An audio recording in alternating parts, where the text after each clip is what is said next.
a lot of magical thinking is socially acceptable, even mainstream, as we know. What example would you use for that?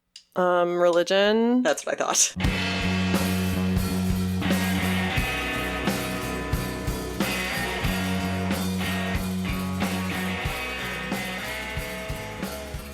Hello, friends. Hello, friends. And welcome back to another episode of Pickles and Vodka, the mental health podcast that will never lose its magic as long as we support each other. I wanted to see how far you were going to keep going. I was just like staring deeply into my microphone, thinking of what to say. Like, tell me what to say.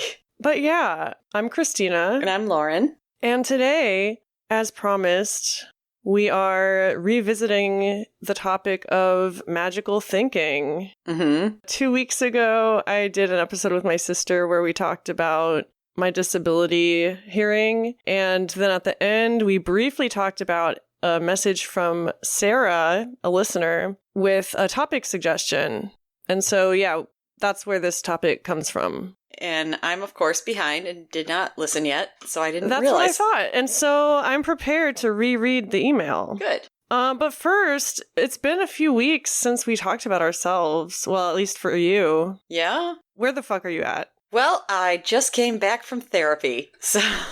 Oh, wonderful. This is your second session with her this time? Yeah. We've talked about, I made the decision because it was someone that I had seen before, and we had worked really, really well together, so I am very excited to be back with her. We totally have that connection again. She is instantly making me feel validated about everything that has been screwed up in my head, so that's very refreshing. Yeah, must be.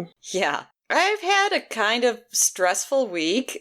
Well, it's been like 3 weeks since we checked in with you. True. I had to take some time off, and I was glad that you had the chance to do the show with your sister, because I did have 3 weeks in a row at the end of October, had a band show, another band show, and then my aerial show. I'm sure the listeners want to hear about those. Yeah. The aerial show in particular, so there's a afternoon and an evening performance. So I did the afternoon performance.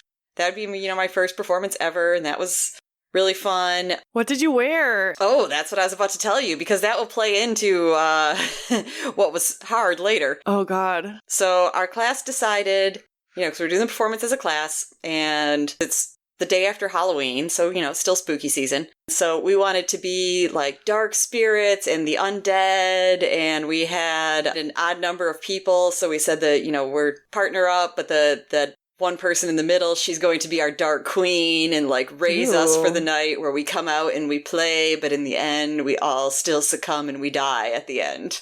Dark. Yes.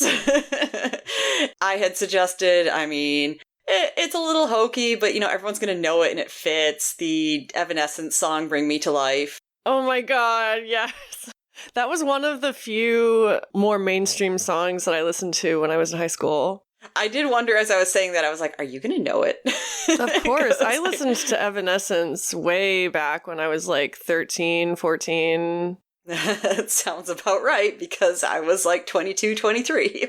Oh my God. I love that for us. Yes. Did you do dead person makeup? Oh yeah. Yes. And we did, all of us pretty much dressed in black, and we did things one of the girls taught me how to do the fishnet tights that you basically cut a hole in the crotch and wear it like a shrug. Ooh. Do you have a picture? Of just you? I don't have a picture really in full costume, but there was a professional videographer and photographer, so hopefully I should get some cool things soon. Oh my God. But, so with all that background, I have not a best friend, but a pretty good friend. She stayed with me because she was really good friends when I had the roommate. She was really good friends with her. The other Christina? And yes. So if she'd be in town and need a place to stay, I knew her and was friends with her too. I was like, yeah, she's great, of course, she can stay with us. So, I was decent friends with her, and she's a good person and everything. But about 3 years ago, she actually had to go on hospice. And Oh my God, Taco. I was hoping this would be your best episode yet, and it's your worst. Maybe if you sit in my lap for a while, you'll be good. Sit in Mommy's lap. Yes, come sit in Mommy's lap. Call back for anyone who heard that. Yeah, so about like 3 years ago, it's been driving me crazy because I can't remember what the diagnosis was, but it was kind of like a degenerative disease. I mean, I'd lump it in with things, like Lou Gehrig's and stuff like that. So she was on hospice. Wow, how old was she? She was probably about 30 then, so she's more probably closer to your age, maybe a couple years older. That's crazy. And she had to go on hospice? Uh-huh. And the thing is, when that decision was made, then it sounds like her doctors had pretty much thought like, oh, yeah, you can maybe expect a couple months.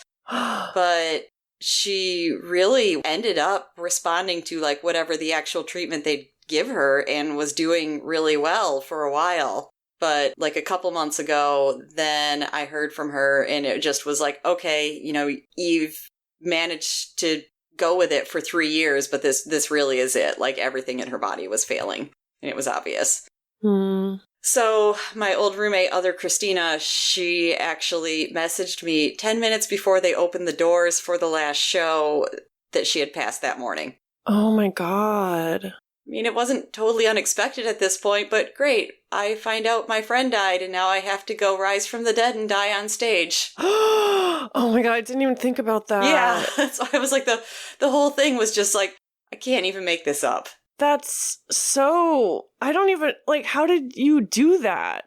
I really think, and I did bring this up tonight in therapy too, I was just like, if I had heard this a day earlier, it would have been harder, but you kind of go on autopilot after hearing something like that for a while.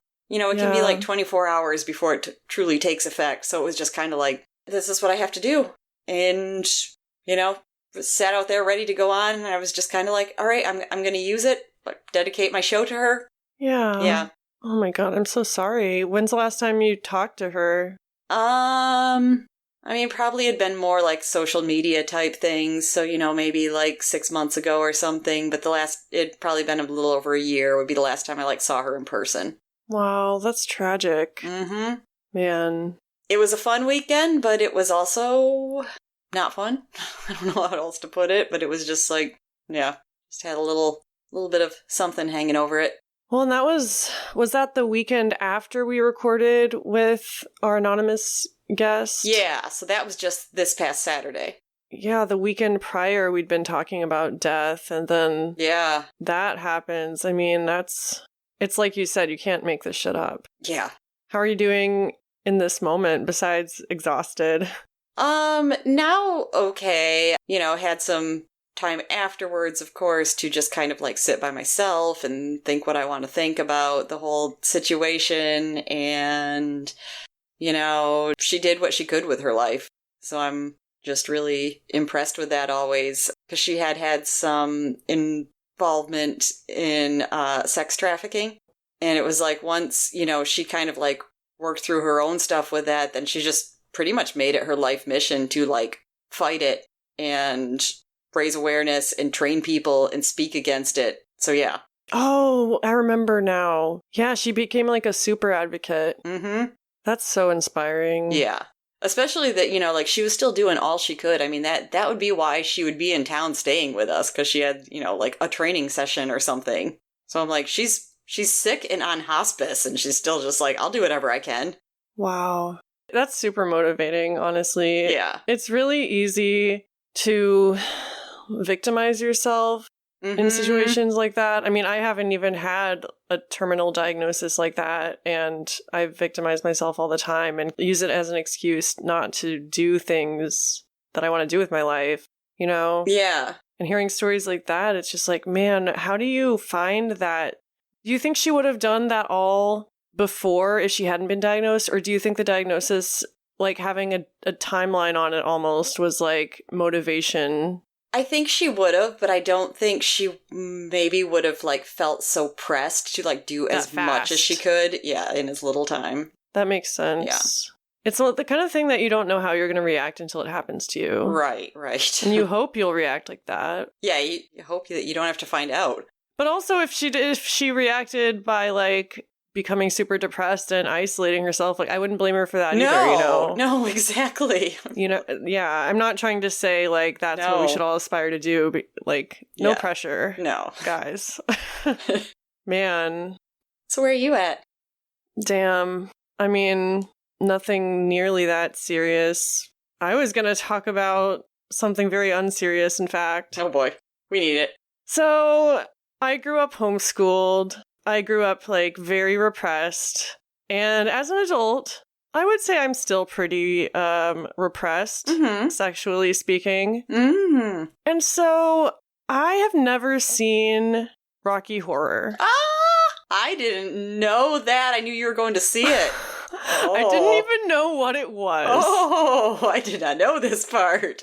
So, a few weeks ago, my sister-in-law, the one who is hitting 1 year sober, she invited me to go to a showing where they have, I think it's called a shadow cast. Okay. Like, they play the movie on the big screen, and then a live cast is performing it alongside. Cool. I've never heard of that. It was really cool. And I guess the thing to do is a midnight showing. Like, that's really common. Again, I had no idea. I was like, why are doors at 11:30 p.m.? Like, that's kind of weird. But whatever, I'll do it for my sister-in-law. And I get there, and of course, like, everyone's in lingerie. Yep. And, like, glammed up. And I have no idea what this show is even about. So I'm just really confused. And then there's people selling props to use. Yep, I was going to say the throwing things. Did you get that? Oh, yeah. Oh, yeah. So for those who don't know, oh, God. I've never gone to an actual, like, showing like that, but I do know how they work. Well, so you knew about the lore, because it has been going on for 50 years. I think it's the longest running movie ever in this country. Like, it's been showing in theaters for 50 years straight. Oh, wow. Because they do things like this. Yes. And so this was kind of like a 50 anniversary special, I guess. It was a big deal. It's crazy to think it's that old, even. I know. So my little innocent self was just sitting there. And then they were like, all right, who's seeing this for the first time? And I raised my hand. And they were like, all right, everyone get in line for the initiation. Uh-oh. And I didn't get in line because I had a feeling I don't do audience participation, like never. It's one of my worst fears. And so I didn't go up, and I'm glad I didn't, because they had everyone go up on stage and bend over, and they smacked their butt with a wooden paddle. Okay. Yeah. I was just totally unprepared. Uh-huh. And then, like, midway through the movie, they have everyone who is in lingerie participate in the underwear run. Jeez. Where, I guess, like, the only criteria is that your bits are covered. Uh-huh. And that you're wearing shoes, okay. I guess. Mm-hmm. And then, so everyone in underwear just, like, runs around the building twice. And everyone's hooting and hollering, and they go up on the stage. And you know what? To be honest, I don't know if I could tell you what the movie was about even now. Honestly, I think I've only, like, seen it twice. And I just kind of vaguely know. It's about this, like, prudish couple who stumbles into a dungeon of, like, sex fiends. Yeah. And there's a lot of sleeping around and a lot of, like, liberation. Mm-hmm. And aliens and... Oh, yeah, I forgot about that even. A lot of singing. I don't know. It was interesting. I will tell you, my first exposure to it at all was when I was really young. I mean, I would bet that I was maybe like 8 or 9 years old. My brother had a comic book of it.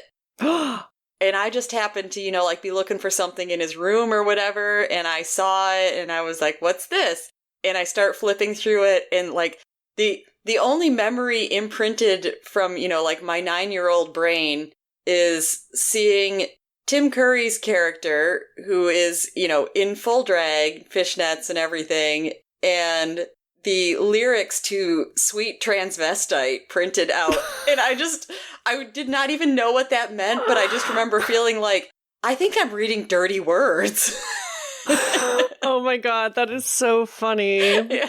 Shocking. Scandalous, even. Well, to 9-year-old me. Of course. Yeah. I mean, I was scandalized in the year 2025 as a 33-year-old. So at the same time, it was very, like, it was fun. It had been a long time since I did something just purely fun. Yeah. Like, it was just a room of adults just acting, like, having fun. And when I was in line for the bathroom, there was this woman that was like, I've been going to this for 30 years. Back when I was a teenager in this town, it was like the only queer community I had. Oh, yeah, I'm sure.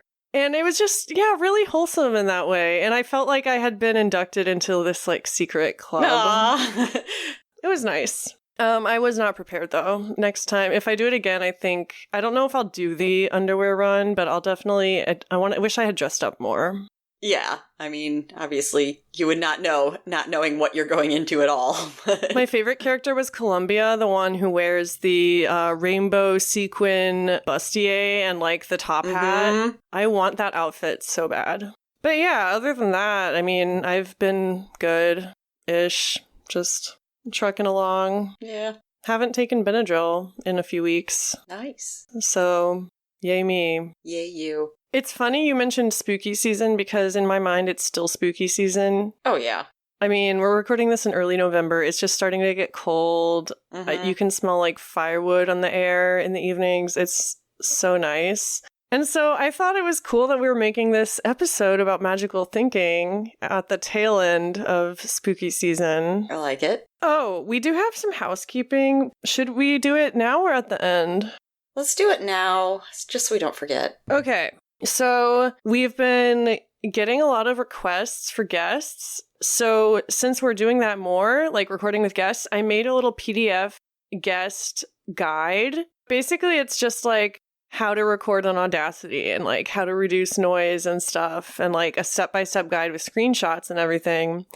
And then I posted it to the podcasting subreddit because I was like, maybe someone could use this. And most people were like, oh, that's so cool. It's a great idea. But then a lot of people are like, that is way too much work to make a guest go through. Like, no wonder you're having technical difficulties. And I just wanted to clarify, because we've never really done this. I wanted to clarify, like, what we look for in a guest and, like, who we ask to be guests. Because back in, like, 2020, 2021, when it was just me, I did a lot more guests. And a lot of them were people I didn't know. And then since you've come on, like, we went a long time without recording with any guests. And now we're starting to do more. But I think generally it's someone that knows at least one of us. Yeah. Yeah, familiarity with at least one of us. Because life's too short to, like, for wild cards, man. You never know what some people are going to say. And I don't have energy for strangers. That being said, I have no clue if she'll come through, especially because I am almost never on Facebook, and this is only because I just randomly was earlier this week. But a person that I know on Facebook and know of, but wouldn't say I know personally, just... Okay, that counts. Yeah, but if just... it's someone we really want to have on... But it was funny because she just happened to post, she's like, I have really been having fun guesting on podcasts. Does anyone need a podcast guest? So I immediately responded. I was like, I know we don't really know each other, but this is the one I do. And so, oh my God. You didn't tell me this. I'm so proud of you. Well, I haven't been able to talk to you since. Like I said, it was just a few days ago. Yeah. Oh my God. Wow. You know what? That's really professional. Yes. But yeah, the only other criteria I would say is you should have solid tech. And by that, I mean like a working internet signal and headphones, at least. A microphone would be amazing. We have had people who called in on their phones and it was fine. But like, it's a lot of work to edit those. And that's what I was going to say, is it's a lot of work for you to make it sound okay to listen to. And there's been times where some of those things have just made it unfortunately impossible to record, and that, you know, that disappoints us too. We're excited about a guest, and if we're just like, we can't make it happen. Exactly. And I'm not like singling out anyone. I love all the guests we've ever had, and I've also had my share of technical difficulties. Me too, obviously. Yeah. Yeah. Yeah. I mean, you said it. But yeah, that's all I wanted to say, I guess. I think the kind of people that we do have on as guests are understanding enough and like professional enough that I think they're willing to do those extra steps, like download Audacity. Like the last couple of guests we've had, Sid and our anonymous guest, have been great with that. And both times, that was the first time we used like the guest guide and like had everyone record locally, and it went really well, and it was so easy to edit. Good. So we really appreciate that in advance. Yeah, we're definitely not using it as, like gatekeeping. Like, if you can't do everything that we need, I guess you can't be a guest. It's just more like, there's so much work we have to put into it. Yeah, I didn't want it to come off like that. That's all I wanted to say. Okay. I'm going to read you Sarah's email. I read it on the episode with my sister 2 weeks ago, and I can't wait for you to listen to that because something really funny happened when we tried to do that. Okay, so Sarah says, hearing that person's list of topic suggestions gave me an idea to flesh out the witchy stuff suggestion. So they want to talk about how magical thinking plays into your mental health. I think it's primarily OCD related, but I think a lot of people have times where they think, if I do this, then this will happen. Like, if I only eat X calories today, I'll get the call back for the job I interviewed for. Or if I clean my room, my partner will get home from their trip safely. And like using rituals as fuel to calm anxiety. Mm-hmm. It's funny because she doesn't even say the phrase magical thinking in her comment, but I looked up the definition of magical thinking at some point. Mm-hmm. Basically, it's the belief that unrelated events are causally connected despite the absence of any plausible causal link between them. And then there's parentheses, particularly as a result of supernatural effects. So we're a mental health podcast. We're not like a paranormal podcast or anything. And so obviously in like psychiatry, magical thinking has a whole other meaning. Like Sarah said, it's a lot of OCD things. You think if you do this one thing, this will happen. It's also funny, like, as you were reading the second part of her comment, like before she even came to the conclusion, I already wrote anxiety in all caps and underlined it a bunch of times. Yes. So basically, I just wanted to open up the floor, if you will, for this topic to see if you have any thoughts right out of the gate. And then I have a few examples that we could talk about too. But first, I wanted to give you a chance to like talk. I was just thinking because, first of all, this is something that I have used a lot over my life. Magical thinking? Yes. I would say I still do to this day. It doesn't carry maybe the same weight because it's kind of like there's a very strong logical side that is aware as I'm doing this at this point that it's like, this isn't really going to, determine your future or anything. But it's like, I still do it. Like sometimes it almost seems half out of boredom. Like what? What's an example? Or how do you define it in your life? It's a lot of counting things for me, and it's very, very common in dealing with the eating disorder. So I know if a time is counting down, if I know, like I have an hour until this happens, like something set, like say I have an hour until I get to leave from work. And then I set some like crazy thing like, okay, so from this hour, however many minutes have gone by before this person walks past my door, that means that's how many pounds I could lose in the next month. Gotcha. So, yeah, like it feeds into that a lot, but it almost feels, like it's something to do to pass time, too. It's like, oh, yeah, if I do that, then I don't have to sit here and think, I am so bored waiting for this hour to go by. It definitely sounds like an obsession. Mm-hmm. A little bit. Oh, yeah. Yeah, how long have you been doing that? Do you think it's intrinsically tied to your eating disorder, or were you displaying signs like before?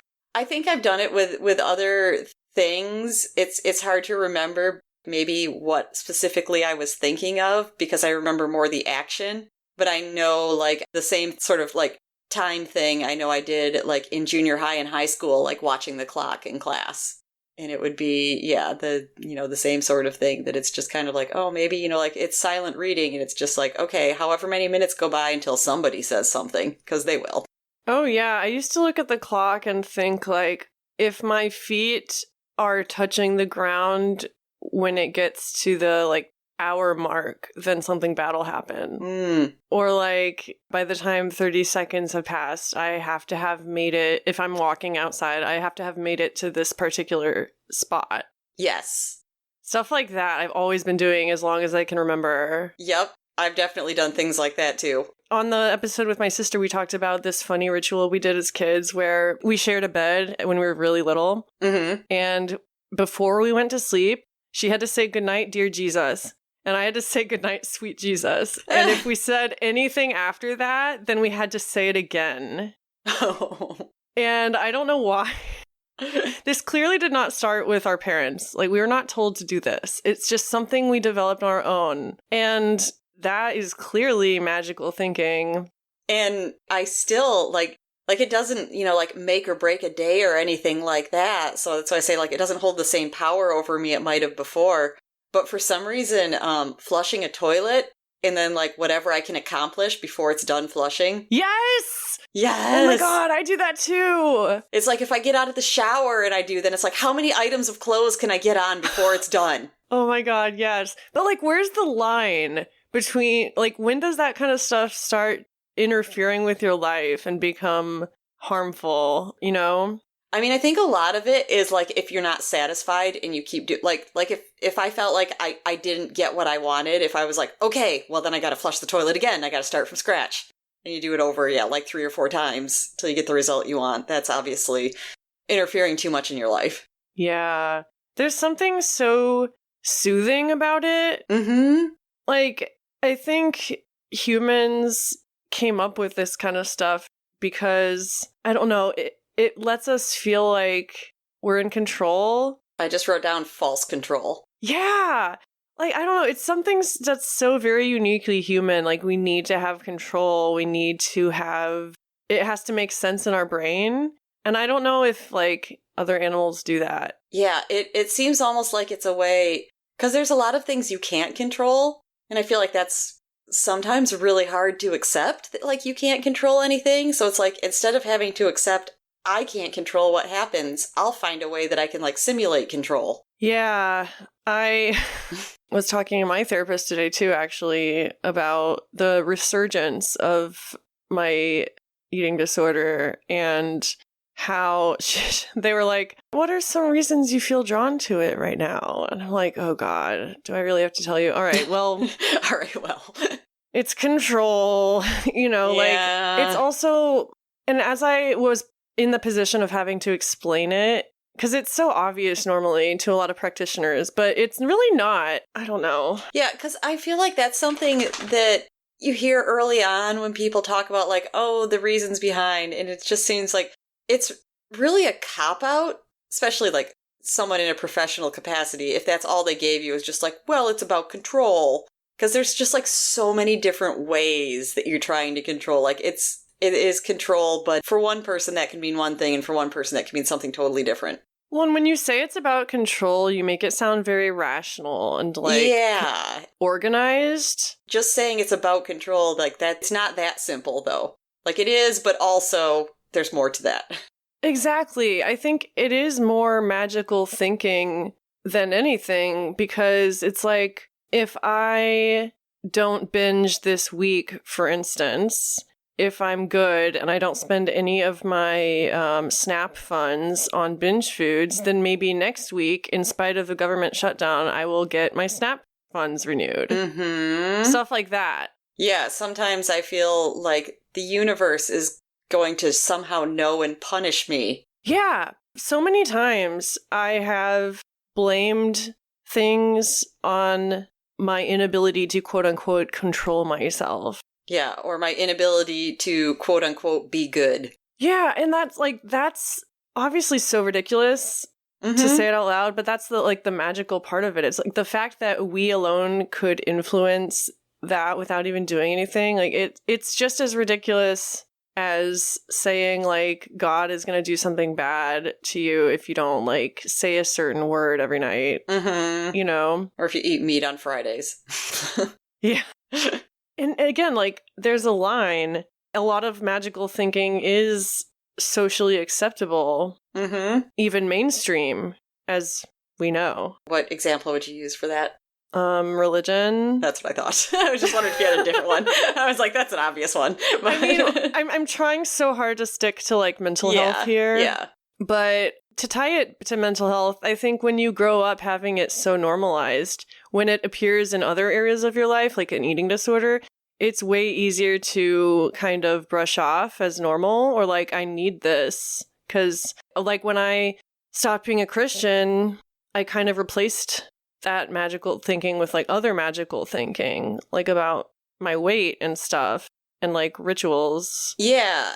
And I can't remember, something that you said earlier led me to thinking about this, that it's like, I never totally lost my logic, but it just kind of maybe like took me out of it for a minute, because I was thinking how like, you know, even like in the early days starting the eating disorder, then I feel like I learned pretty well on. I was never somebody that honestly thought, oh, I will be thin and then I will magically be pretty and everyone will like me and I will be successful. Like, I had a logical brain that was fully aware those two things are not necessarily interlinked, but it still seemed really, really important to do it. Yeah, I mean, that's kind of me now. I was telling my therapist, like, I am an intelligent person, so it's very upsetting to me to be caught up in this obsession again with being a certain size or restricting myself to certain foods or whatever the fuck. Like, what do I really think is going to happen? Like, if I look at the history, nothing good, but you tell yourself, like, oh, it'll be different this time. Yeah, somehow I will solve it. The perfect equation this time, even though it didn't work the last 10 times. Yeah, I mean, if we want to branch out from eating disorders, I have a story of something that I did a couple of weeks ago. It was the weekend, 2 weekends before Rocky Horror. So I don't think I talked about it on the podcast, but I went back to my old town to celebrate one of my best friend's birthdays. And one night we had a bonfire and we wrote down on scraps of cardboard things that we wanted to burn. And then it's not like a lot of people do this kind of thing. It's like symbolic. Like I wrote, what did I write? I mean, some of them were jokes. Like I wrote acne. I wrote Taylor Swift. I will say I take some issue with that. Okay, I'm sorry. We won't even get into it on this. We're going to get canceled by all the Swifties. It's mostly just because I think she's a normal, average person. And both sides, like, either want to, like, make her the devil or an angel. And I'm like, I think she's just a normal person. I mean, yeah, she is just a person. Yeah. But I wrote down, like, body dysmorphia and, like, religious organizations that have harmed me and, like... Yeah. I think that's an example of something that could become magical thinking if you, like, take it too seriously. Yeah, it kind of depends. Like, it can just be cathartic. Yes. And it was. That's good. Yeah. And that's what I felt like when I saw, like, you were doing that, is like, I didn't think that you were really thinking, like, I'm going to banish my demons in the fire. Well, yeah, but, like, there are people that think that. Yeah. Like all the people you see burning CDs and stuff because they're demonic. Or books. Yeah. Here's a wild card. Do you think that affirmations can sometimes be magical thinking? Ooh, I would say in the same way. Like, if you take it too seriously. I think sometimes in treatment and in therapy, people do. I have always come with a heavy, heavy skepticism of crap like that, and that might be why. That's why I want to get your opinion, because, like, saying to yourself, I am a good friend, for instance, is not going to do anything. You have to work on yourself and, like, find ways to be a good friend, you know? I don't know. It's like when you say things like, I am safe, I am good. Yeah. I am not in danger. Like, saying that is not going to make it so. No, that's why I think I've always preferred, I feel like a similar thing, you know, like if you do feel threatened, then, you know, like that might be something that people suggest, but I always like the ones that are just more like, just name things in your senses. Like, I see this, I smell this. Yeah, I love that one. You know, because, yeah, like, those are just, like, concrete, and they still, like, put you back in the world if you are kind of freaking out. Yeah, what is it? 5 things you can see, 4 things you can hear. Yeah, I don't know what numbers go with each, but it is, yeah, like the senses. Yeah. I didn't get very far. I know. I didn't think I would. A few things you can smell, something you can taste. Yeah, like something that grounds you in reality. Because that's like, if you're prone to disassociation anyway, I don't know. I think the magical thinking can really become harmful because it just like feeds into that. Yeah. Do you have any more thoughts or? I don't know. I didn't come with much because I thought that I'd have so much to say, but. I mean, I think when my sister and I talked about it, she was talking about superstition and I was talking about magical thinking as it pertains to mental health. Okay. But I do think they're kind of two sides of the same coin. What do you mean? I feel like a lot of my magical thinking was rooted in superstition, because it is a lot of, just like, I can alter the course of events by doing this or by avoiding this. Ooh, like when you're a kid and you don't... Oh my God. So one thing that's been annoying me editing the podcast is that I say, oh my God, a lot. And it's funny because as a kid, we weren't allowed to say that because it was taking the Lord's name in vain. Neither were we. Yeah, and every time we said it, we had to, like, apologize or something. And, like, I don't know, I feel like that's kind of magical thinking, too. Just thinking that something bad's going to happen or you're going to offend somebody for saying a certain thing. Oh, me too. I'm very... I will be... If someone will bring it up, I will be very vocal about the fact that I'm like, words are just words. I mean, words can hurt you, but words cannot physically hurt you. They can't attack you. They can't damn you to hell or whatever, that was supposed to have done. I guess, I still give words kind of a power over my life in a way. Like, I know the time when not to say things, like shit and fuck, but also I don't think that I am a worse person because I sometimes say those. Right, of course. Like, I'm not going to say it, like, at a work presentation. But... Yeah. But I also, like, some people will believe that. They'll be like, that person says dirty words, so they're a bad person. No, they're just a person that likes to say shit. Welcome to Pickles and Vodka, the mental health podcast where we say like shit. To say shit. we do like to say shit. And I don't know what else to say, though.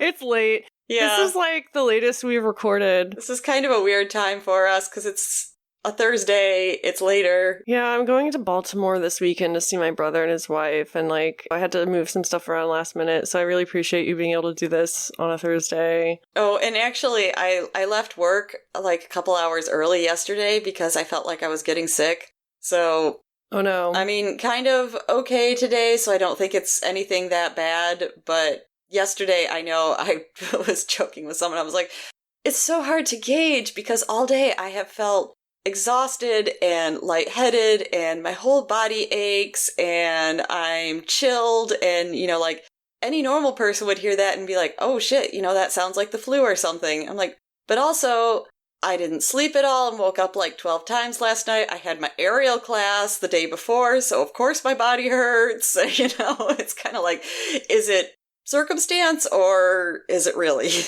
Just take a test, hydrate, Yeah.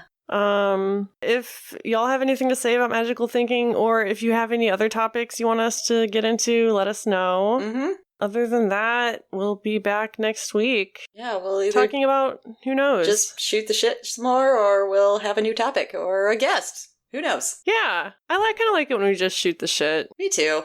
I like having a few of those. Well, have a good night, and see you next time. All right. Bye. Bye. If you like what you heard, tell a friend about the podcast. You can send them to picklesandvodka.substack.com, where they can listen to our entire catalog and find our newest merch. We love hearing from our listeners, so leave us a voice message at speakpipe.com/picklesandvodka. My personal Instagram is at xtinajumper, and Lauren's is at Lauren_AFH. We'll see you next week.